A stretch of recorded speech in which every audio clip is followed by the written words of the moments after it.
Asoosama Hawwii kutaa 17ffaa Barreessaan Isaayas Hordofaan.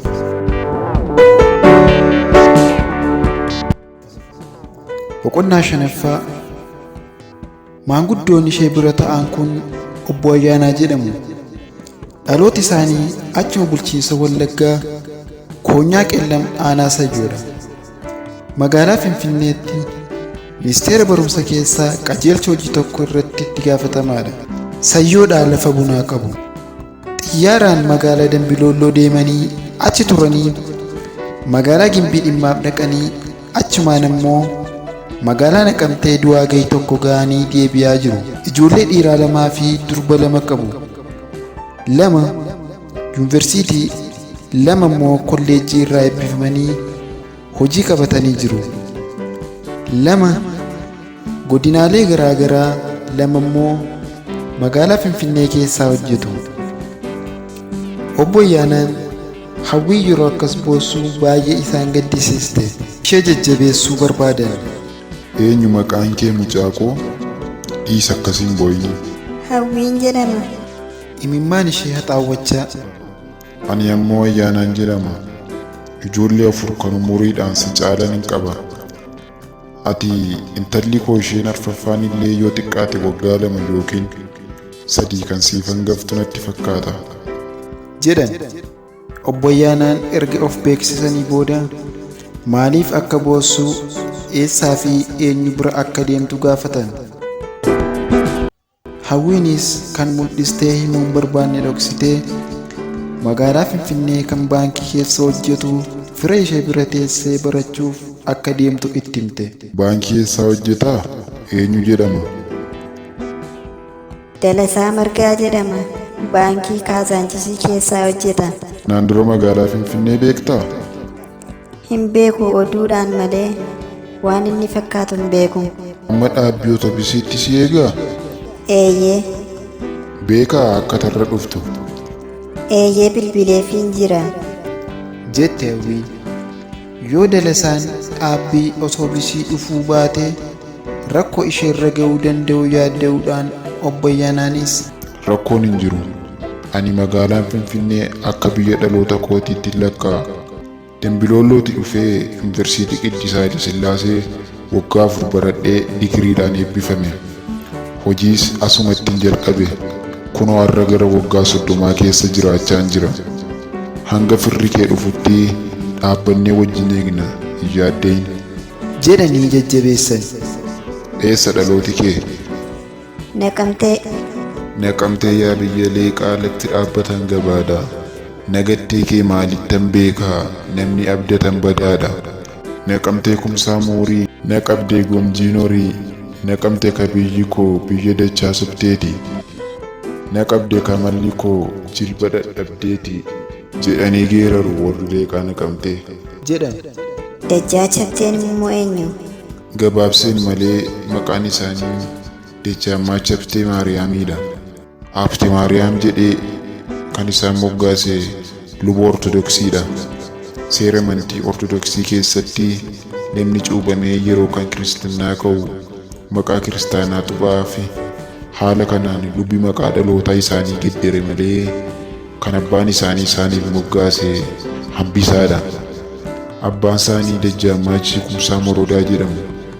Isaanis yeroo kiristinnaa ka'an luba Ortodoksiitu Gabra Egzaabeer jedhee maqaa geddere. Abbaan kiristinnaa Dajjaamaachi Kumsaa Aatse Minilikiidha jedhan. Hawwiinis utuu isaan kiristinnaa hin ka'in amantiin isaanii maal ture? Kiristinnaan Wallaggaa keessa hin turre? Eeyyeen turre. Utoo amantiin kiristaanaa fi Islaamaa Wallaggaan seenin dura Oromoon amantii mataa isaatii qaba ture. Waaqeffataadha. Haalli kiristinnaan naannoo kanatti galee akka jaarsoliin umurii dheeraa seenaa durii beekan dubbatanitti anis seenaa irraa dubbisetti seenaan isaa dheeraadha jedhan. Gidduutti ammoo xiqqoo akka yaadu ta'anii haa ta'u iyyuu malee karaan keenyas dheeraadha. Kan ani yaadadhu keessaa amantiin kiristaanaa Ortodoksii kan Wallagga seene erga abbaan duulaa leeqaa naqamtee Bakaree godaanaan naannoo bara 1860 lola irratti du'e ilmi isaa Morodaan bakka isaatti mootii ta'ee muudame booddeedha jedhu. Abbaan bokkuu kan filame sirna bulchiinsa gadaatiin qomoo hangafa naannoo sanaa kan ta'e qomoo nyaa'aa keessaadha. Iddoo waamaa jedhamu keessa ture. Barartii ammoo sirna gadaatiin abbaa bokkuu isaa dhimma uummata naannoo sanaa bulchaa turedha. Barartii ammoo booda sirni bulchiinsi gadaa itti hin fufne. Bara barartii ammoo abbaa bokkuu ture. Abbaa duulaa kan ture ilma obboleessa isaa kan inni guddifate Bakaree godaana ammoodha. Bakareen erga abbaa duulaa ta'e booda humna waraana isaa jabeeffatee biyya bal'ifachuu barbaade. Haaluma kanaan qomoowwan naannawaa sana jiran hunda moo'ee guutummaa naannoo leeqaa naqamtee to'annoo isaa jala galchuudhaan mootii ta'e. Naannoo kanatti sirni bulchiinsa gadaa kan abbaa bokkuutiin hoogganamu hafee abbootiin duulaa sirna bulchiinsa mootii kan itti jalqabanii bara kana jalqabe. Bakareen humna isaa jabeeffatee kallattii garaagaraatti socho'ee biyya to'atee bulchuuf akka isa gargaaruu fi giddugala tokko uumachuu barbaade. Giddugalli kun tajaajila buufata waraana isaaf qofa osoo hin taane giddugala daldalaa gochuudhaan yeroo uummati kallattii garaagaraan walitti yaa'ee walirraa bituuf walitti gurguru labsii irratti labsuuf akka ta'u barbaade. Kanumaan ganda dirree barraa tokko irratti gabaa kamisaa dhaabe. Gandi Bakareedhaan gabaan irratti dhaabbate kun bakkee jaamaa jedhamee erga iddoon kun ho'uu fi babal'achaa dhufuudhaan gara magaalaatti guddatte. Magaalaan kun magaalaa guddaa kutaa biyya Wallaggaa har'aati. Hawwii, iddoon kun iddoo dhaloota kee kan taate Naqamteedha. Abbaan duulaa haala kanaan magaalaa Naqamtee hundeessuudhaan teessoo isaa godhate. Baroota sana gandi bakkee jaamaa kun iddoo buufata daldaltoota siraaraa si'a ta'u, isaanis achirraa ka'uudhaan daldala garbaa, warqee, ilkaarbaa, dafqa morqee yookaan immoo zibaadii karaa dhiyaa hanga Sudaanitti, karaa kaabaan immoo Goojjam, Gondarii fi hanga Mutsawaatti keessa deddeebi'anii irratti daldalaa turanidha. Egaa Bakareen haala kanaan magaalaa Naqamtee ammaa kana haala kanaan hundeessee humna waraana isaas jabeeffate. Leeqaa Naqamtee fi mootii ta'ee utuu bulchuu naannoo bara 1860 lola waraanaa irratti du'e. Isa booda ilmi isaa Morodaan bakka bu'ee mootii naannoo sanaa ta'e. Baroota sana biyya Wallaggaa laga Gibee sila dabarre sanaa gaditti mootummoonni Oromoo xixiqqaa mataa isaanii of danda'anii of bulchaa turan. Isaanis Leeqaa Billoo, Leeqaa Sibuu, Leeqaa Hordaa yookaan immoo Arjoo, Leeqaa Waayyuu, Naqamtee fi Leeqaa Qeellan yookaan immoo Gidaamii akkasumas Horroo fi Guduruudha. Moototi kunniinis Garbii Jiloo, mootii Leeqaa Billoo, Odaa Bakaree, mootii Leeqaa Waayyuu yookaan immoo Naqamtee, Geendaa Bushaan, mootii Leeqaa Sibuu, Daannoo Beeraa, mootii Leeqaa Hordaa yookaan immoo Arjoo, Jootee Tulluu, mootii Leeqaa Qeellan yookaan immoo Gidaamii fi Abishee Garbaa, mootii Horroo fi Guduruu turani. Guutummaa Wallaggaan garboomfachuuf biyya Amaaraa irraa mootiin Goojjam kun Nugusuu Takalee Hamaayinoot jedhamu humna waraana saarraas dirrasuudhaan hoogganamu erguudhaan laga Abbayyaan ce'ee Horroo fi Guduruu garboomfate. Itti aansees biyyoota afan garboomfachuuf ka'e.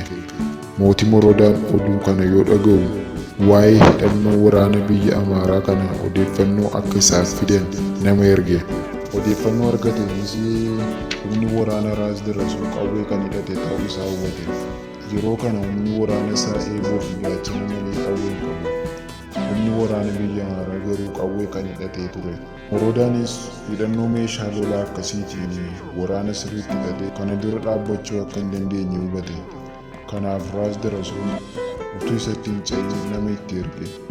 Raas dirrasuunis magaalaa Naqamtee irraa gara dhiyaatti kiiloomeetira 17tti kan argamu ganda Diggaa jedhamu irratti dhufee waliigaltee godhatanii achumaan Morodaa kiristinnaa kaase. Taabota Yesuus biyya Goojjamii fidee dhufee kenneef. Morodaan biyya Wallaggaa keessaa nama jalqaba kiristinnaa ta'edha. Kana booda moroodaa dachaamaachi jedhee muudeen. Moroodaanis bataskaana Yesuus magaalaa Naqamtee keessatti ijaarsise. Bataskaanni inni jalqaba magaalaa Naqamtee kana keessatti ijaarame bataskaana Yesuusidha. Kiristinnaan haala kanaan Wallaggaa seene. Mootiin Horroo fi Guduruu Abishee Garbaa garuu lola waraana Goojjamoota wajjin godhe irratti humnaan waraana Goojjam karraas darasuudhaan hoogganamu mo'ee ture. Haa ta'ullee malee namticha gantuu ta'e tokko kan maqaan isaa Qadiidaa jedhamu Abishee sossobee harka akka kennu gochisiise. Kana booda Abisheen humnoota isaatiin Goojjam geeffame. Mana hidhaa keessatti gocha garaagarummaa isa irratti raawwatameen sana booda Goojjamooti obboleessa Abishee kan Fandalaalaa jedhamu Horroo fi Guduruu irratti akka bu'aa isaanii godhatanii muudan jedhan. Hawwiinis utuu oduu obbo Ayyaanaa itti mi'aa'ee dhaggeeffachaa jirtu qormaata jireenyaa gara fuula duraatti itti seenuuf jirtu ishee yaaddessuudhaan galaana yaadaa keessa ishee galche. Gidduu gidduutti ishee fudhatee deema ture. Garuu haasaa obbo Ayyaanaan ishee haasofsiisaa jiranii fi kabaja kennuudhaan mootummooti leeqaa duraan turanii akkamitti diigamani ree? jettee gaafatte. Oduun Nugus Takilamaayinoot Abbayyaan gadi jedhee biyya Oromoo garboomfachaa deemuu irraa akka jiru Atsee Minilik biratti dhaga'ame. Atsee Minilikis Raas Goobanaa ergee Guduruun Baamboo irratti bara 1874 lolee humna isaa duraa rukutee achi keessaa ari'ee baase.